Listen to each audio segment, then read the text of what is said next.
परंतु गुरुवर हम ये नहीं समझ पा रहे हैं कि पंडित रामाकृष्ण को अचानक ये रोग कैसे हो गया। ये तो प्रारंभ से ही था महाराज, परंतु किसी को विदित नहीं हुआ।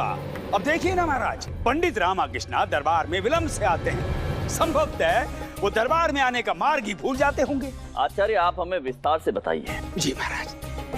देखिए महाराज, कल पंडित रामाकृष्ण ने बीच मार्ग में स्वर्ण मुद्राओं से भरी पोटली धनी मनी को दी और कहा कि इसे हमारे निवास पर पहुंचा दीजिए। आपके आवाज पे? हमारे नहीं महाराज, हमारे कहने का तात्पर्य है पंडित रामाकृष्ण के आवास पर। अब धनी मनी है हमारे शिष्य, हमने सदैव इन्हें दूसरों की सहायता करने की शिक्षा दी है। उचित है गुरुजी।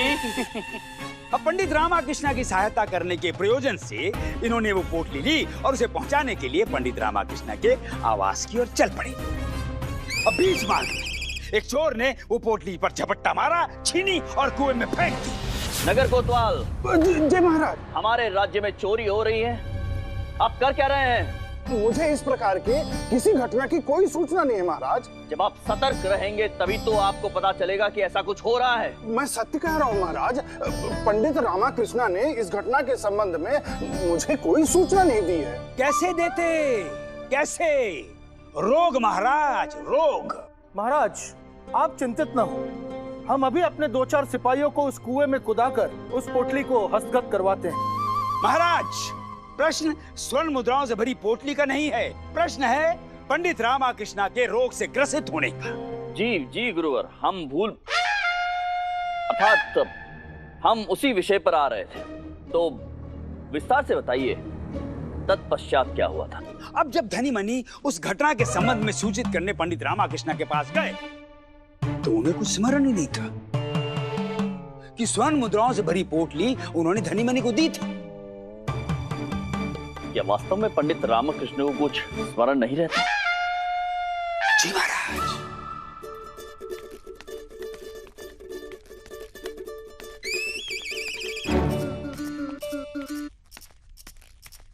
प्रणाम महाराज। प्रणाम आचार्य। ओह अच्छा, तो आपको यह स्मरण रहा कि आपको हमारा अभिवादन करना है। इसमें नया क्या है आचार्य? आप आदरणीय हैं, आपको प्रणाम ना करूं ये कैसे संभव है? हम आप ही के संबंध में चर्चा कर रहे थे पंडित रामाकृष्ण। ये भी नया नहीं है, कीजिए कीजिए, अवश्य कीजिए। तो सर्वप्रथम आप ये बताइए कि पुनः दरबार में विलंब से उपस्थित क्यों हुए? वो क्या हुआ आचार्य कि मैं विचार करता हुआ इतना मगन हो गया कि मुझे ज्ञात ही नहीं रहा कि राजमहल कब पीछे छूट गया और मैं कब आगे निकल गया। सुना महाराज आपने? सुना आपने? ये देखिए महाराज। समस्या गंभीर है गुरुवर। इसमें इनका दोष नहीं है महाराज, ये तो रोग ही इस प्रकार का है। रोग? कैसा रोग? महाराज, पंडित रामाकृष्ण आपके दरबार के विशेष सलाहकार के पद पर नियुक्त है। ये एक बहुत ही महत्वपूर्ण एवं कार्यकुशलता का पद है। अब यदि राज्य का कोई महत्वपूर्ण कार्य इनसे विस्मृत हो जाए या ये अनुचित सलाह दे बैठे तो महाराज इनका ये भुलक्कड़पन राज्य के लिए घातक होगा। महाराज मैं और भुलक्कड़ ये उचित नहीं है महाराज। मैं पूर्ण रूप से स्वस्थ हूँ, आप चाहे तो परीक्षण कर लें। पंडित रामकृष्ण, आप हमें ये बताइए कि जो स्वर्ण मुद्राओं से भरी पोटली हमने आपको दी थी वो कहाँ है?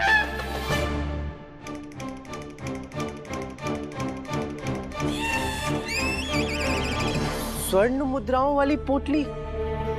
कौन सी पोटली महाराज? आपने तो कोई पोटली नहीं दी मुझे। ये देखिए महाराज, देखिए, आप स्वयं देखिए महाराज, ये रोग इतना गंभीर हो गया है, ये आपकी बात को भी झुठला रहे हैं। इनको सब कुछ विस्मृत हो गया है। पंडित रामकृष्ण, हम उस पोटली के बारे में बात कर रहे हैं जो आपने धनी और मनी को दी थी और भूल गए। धनी मनी को दी हुई पोटली?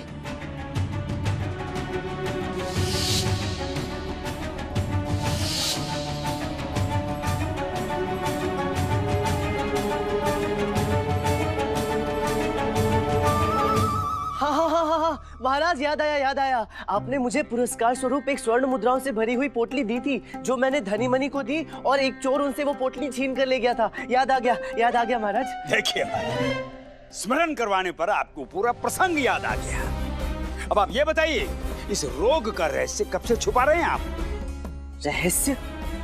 कैसा रहस्य आचार्य? यही कि आपको भूलने का रोग है। आचार्य, मैं सत्य कह रहा हूँ महाराज, मुझे कोई रोग नहीं है, मेरी स्मरण शक्ति एकदम ठीक है।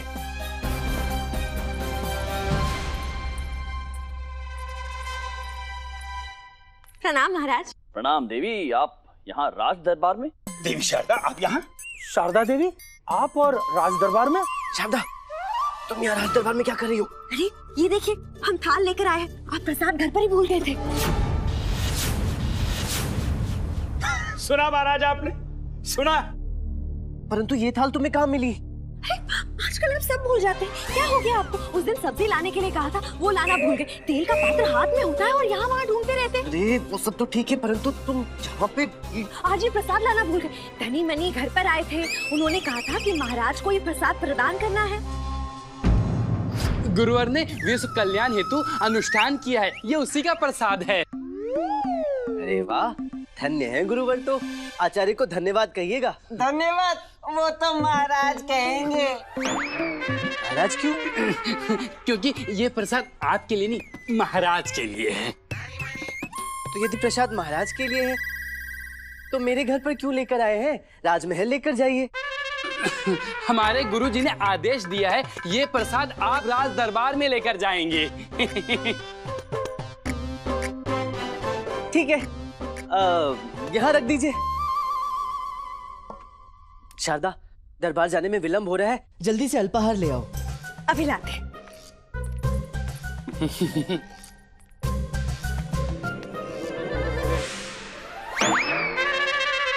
अरे आप दोनों भी मिष्ठान खाकर। ये दोनों कहाँ चले गए? और प्रसाद की थाली भी ले गए। बड़े भुलक्कड़ हैं। ये लीजिए, आप अल्पाहार कीजिए, हम अभी आते हैं।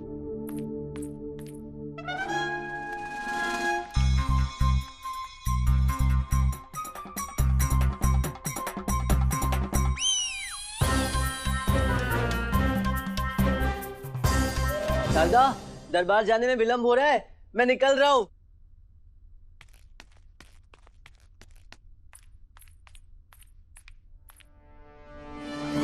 अरे ये महाराज का प्रसाद तो ले जाना भूल ही गए। इनकी स्मरण शक्ति कम होती जा रही है। हाँ, स्मरण है, परंतु वो तो मैं। सुन लीजिए महाराज, भुलक्कड़पन की पराकाष्ठा, स्मृति लोप का चरम है ये तो महाराज। नहीं गुरुवर, इतने साक्ष्य होने के पश्चात भी आप मान नहीं रहे? अरे आचार्य, ये तो बड़ा ही साधारण सा प्रसंग है। छोटी मोटी भूल चूक तो प्रत्येक इंसान से हो ही जाती है। आप तो इसे। ये सामान्य प्रसंग नहीं है पंडित रामाकृष्णा। आपका जो रोग है वो चरम पर पहुंच चुका है और ये राज्य के लिए अत्यंत घातक। राज्य के लिए घातक? ये आप क्या कह रहे हैं आचार्य? सुना महाराज आपने? ये भी भूल गए कि हम क्या कह रहे हैं? अभी 2 क्षण पहले हम बोले। अरे नहीं गुरुवर, मैंने तो केवल इतना। महाराज, आपके दरबार में विशेष सलाहकार भूलने के रोग से ग्रसित हैं। अब राज्य के कितने ही प्रमुख और महत्वपूर्ण कार्य होते हैं जिन्हें आप पंडित रामाकृष्णा से विचार कर सलाह लेते हैं। अब मान लीजिए ये किसी कार्य के महत्व को भूल जाते हैं तो इससे राज्य की कितनी बड़ी हानि होगी महाराज।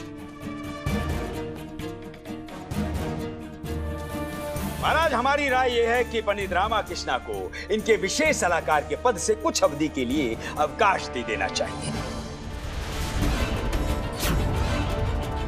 क्योंकि हम नहीं चाहते कि इनके मस्तिष्क पर कार्य का अधिक दबाव हो। अब दबाव कम होगा तो इनकी स्मृति भी प्रभावित नहीं होगी। उचित बात है गुरुवर। नहीं महाराज, ये अनुचित है। महाराज की बात को अनुचित ठहरा रहे हैं आप? राजद्रोही। प्रभुवर, आप बात को कहां से कहां लेकर जा रहे हैं? मैं तो केवल ये कह रहा हूँ कि मुझे कोई रोग नहीं है। ये आरोप अनुचित है। महाराज, जिस प्रकार कोई अपराधी ये स्वीकार नहीं करता कि वो अपराधी है, उसी प्रकार कोई रोगी ये स्वीकार नहीं करता कि वो पीड़ित है। पंडित रामकृष्णा। जी महाराज। आप कुछ दिनों के लिए अवकाश पर जा रहे हैं, विश्राम कीजिए।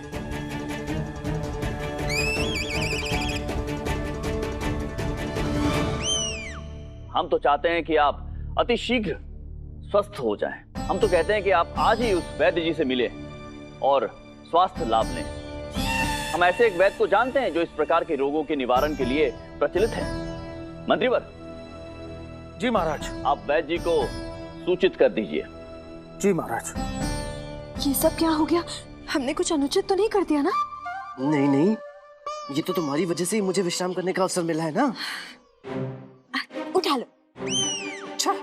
घर चलो, घर चलकर उठाऊंगा। वैसे क्या उठाने कह रही हो? इस अवसर का लाभ उठा लो और विश्राम करो। तो मंत्रीवर, आज के दिवस की कार्रवाई आरंभ करें। महाराज।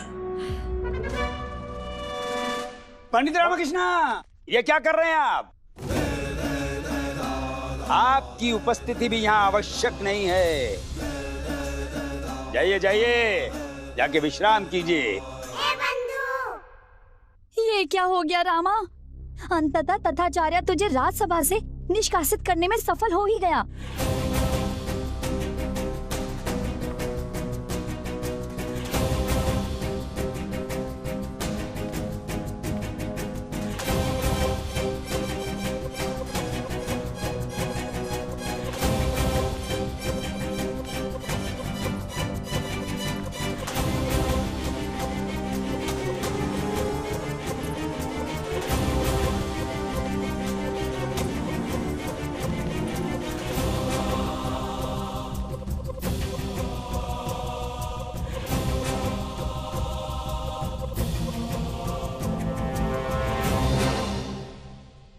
ये लीजिए बादाम युक्त दूध।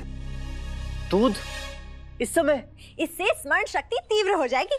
मेरी स्मरण शक्ति तीव्र ही है, और स्मरण शक्ति की बात करके मुझे क्रोध मत दिलाओ। उठा लो। नहीं उठाऊंगा, ले जाओ ये दूध। आपसे नहीं, अम्मा से कह रहे हैं। अम्मा, लाठी उठा लो। ये ऐसे नहीं मानने वाले, ये ऐसे दूध नहीं पिएंगे। हम हमेशा सोचते थे इतने अपशब्द सुनकर, इतनी मार खाकर भी इन पर कोई प्रभाव क्यों नहीं पड़ता। अब ज्ञात हुआ, ये सब इनके भुलक्कड़ होने के कारण है। मैं भुलक्कड़ नहीं हूँ अम्मा। भला हो उस तथाचार्य का, जिसके कारण इसके इस रोग का पता चला। हम तो उसे कपटी दुराचारी समझते थे, और आज वही काम आया। अब रोग का पता चल गया है तो उपचार भी हो जाएगा। परंतु अम्मा, हम भी आपको कितना कोसते रहते थे। हमें आपके इस रोग के बारे में ज्ञात नहीं था। गुरुवर तथाचार्य को शत शत प्रणाम। अच्छा, तो ये कारण था, इसलिए लामा अक्सर मेरी घंटियां लाना भूल जाता था। आचार्य की जय हो। देख गुंडप्पे, मुझे क्रोध मत दिला। मेरा क्रोध सातवें आकाश तक पहुंच जाएगा। डंडे से पिटाई खानी हो तो रामा, गृह कार्य करना हो तो रामा, यहाँ तक कि घंटियां भी लानी हो तो रामा, और प्रशंसा करने के लिए तथाचार्य, जिन्होंने षड्यंत्र रच के मुझे राज्यसभा से निष्कासित करवा दिया। तथाचार्य को कोसना बंद कर और ये बादाम का दूध पियो। इससे मस्तिष्क में तीव्रता आ जाएगी। कोई आवश्यकता नहीं है। मेरा स्वास्थ्य उत्तम है, शारीरिक भी और मानसिक भी। मैं भी कहाँ दीवार पे सर मार रहा हूँ, ये नहीं समझेंगे। मैं नगर भ्रमण करके आता हूँ। वहाँ कहाँ जा रहे हैं? उस दिशा में शयन कक्ष है। बाहर जाने का द्वार वहाँ है। ज्ञात है मुझे, मैं अपने जूते पहनने जा रहा था। हाँ, परंतु जूते तो शयन कक्ष में नहीं है। तो कहाँ है? जहाँ आपने रखी थी। कहाँ रखे हैं मैंने जूते? भूल गए? जूते आपने शयन कक्ष में रखे थे। अरे तो मैं अभी शयन कक्ष ही जा रहा था ना। परंतु गए तो नहीं ना। अर्थात आपको स्मरण नहीं है कि जूते शयन कक्ष में रखे। अर्थात ये साबित होता है कि आपको विस्मृति का रोग है। देखा अम्मा? अरे मुझे कोई रोग नहीं है।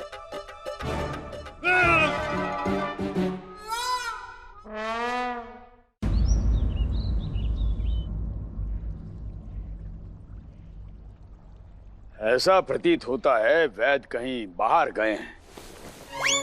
किसने कहा कि हम बाहर गए हुए? हम तो यहीं अंदर उड़नछू थे। अपनी मन की आंखों से नित नई औषधियां खोज रहे थे। आपने ऐसा क्यों कहा कि हम बाहर उड़नछू थे? आप दिखाई नहीं दिए तो हमें ऐसा प्रतीत हुआ। मतलब आपके नेत्रों से उचित प्रकार से दिखाई नहीं देता है? मैं आपको ऐसी औषधि दूंगा कि आपकी ये बीमारी उड़नछू हो जाएगी। हमें कुछ नहीं। हमारा विश्वास कीजिए, आपको सब दिखने लगेगा। आइए, आसन ग्रहण कीजिए। क्यों? आपका उपचार करना है। हम ठीक हैं। आइए, अरे आइए।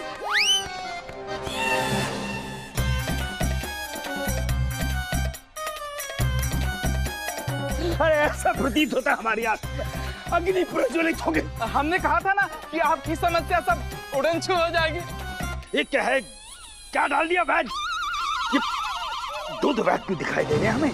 प्रारंभ में आपको कुछ भी नहीं दिखाई दे रहा था, अब आपको दो दिखाई दे रहे हैं। वैद, हम तुम्हें छोड़ेंगे नहीं। अरे गुरुजी किधर भागे जा रहे हैं? मेघराज तो इधर खड़े हैं, उन्हें पकड़िए। धनीमणि, तुम चार क्यों दिखाई दे रहे हो? अरे मूर्खों, पकड़ो वैद को और पकड़ के हमारे समक्ष लेकर आओ। हम तुम्हें छोड़ेंगे नहीं। ये बेहू ऐसी कौन सी औषधि हमारे नेत्रों में डाली है? ऐसा प्रतीत होता है कि हमारे नेत्र फूट जाएंगे। आप अपने नेत्र को थोड़ा सा मसल लें, आपकी सारी समस्या उड़न छू हो जाएगी। मसलते हैं।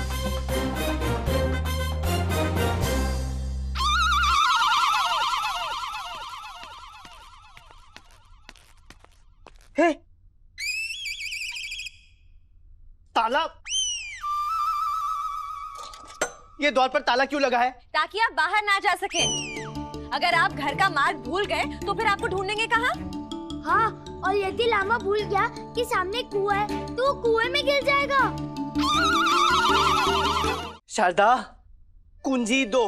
नहीं, हम आपको कुंजी नहीं देंगे। आप घर पर ही रहेंगे जब तक आप रोग मुक्त नहीं हो जाते। अरे तुम लोग समझ क्यों नहीं रहे हो? ये आचार्य तथाचार्य का षड्यंत्र है, मुझे राज दरबार से और विजयनगर से हमेशा के लिए निष्कासित कराने का। हम कुछ नहीं समझते, हम केवल ये जानते हैं कि आप रोगग्रसित हैं और आपको विश्राम की आवश्यकता है। अरे मुझे कोई रोग नहीं है शारदा, सब स्मरण है मुझे। तुम लोग समझते क्यों नहीं? अच्छा, तो ये बताइए कि हमारे विवाह की तिथि क्या है? विवाह?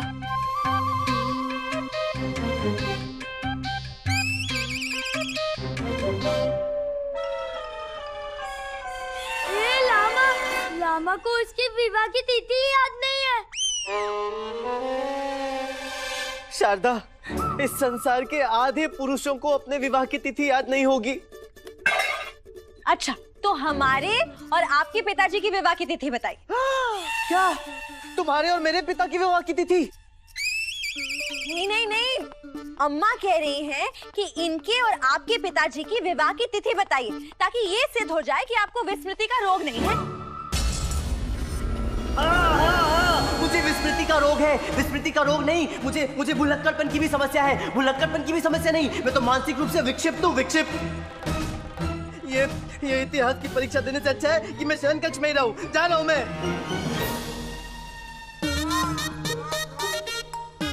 अम्मा, अब तो इन्हें भी विश्वास हो गया है कि इन्हें विस्मृति का रोग है।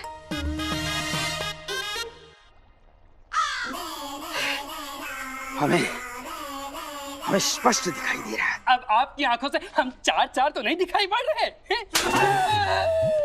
कार्तिक गुरुजी को सब कुछ दिखाई देने लगा है। गुरुजी ने एकदम लक्ष्य पे ही थप्पड़ मारा है।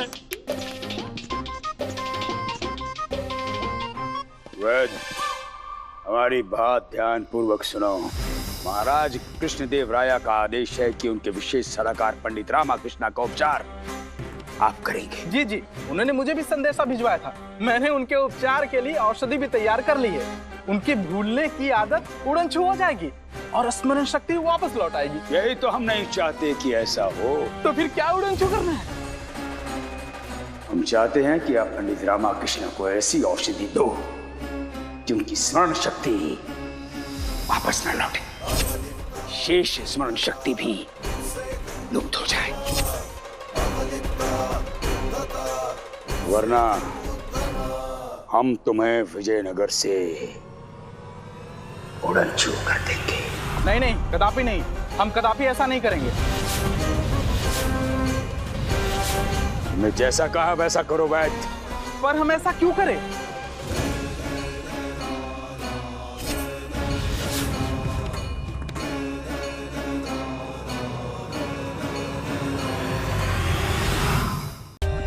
For more updates, subscribe to our channel, click the show links and enjoy watching the videos.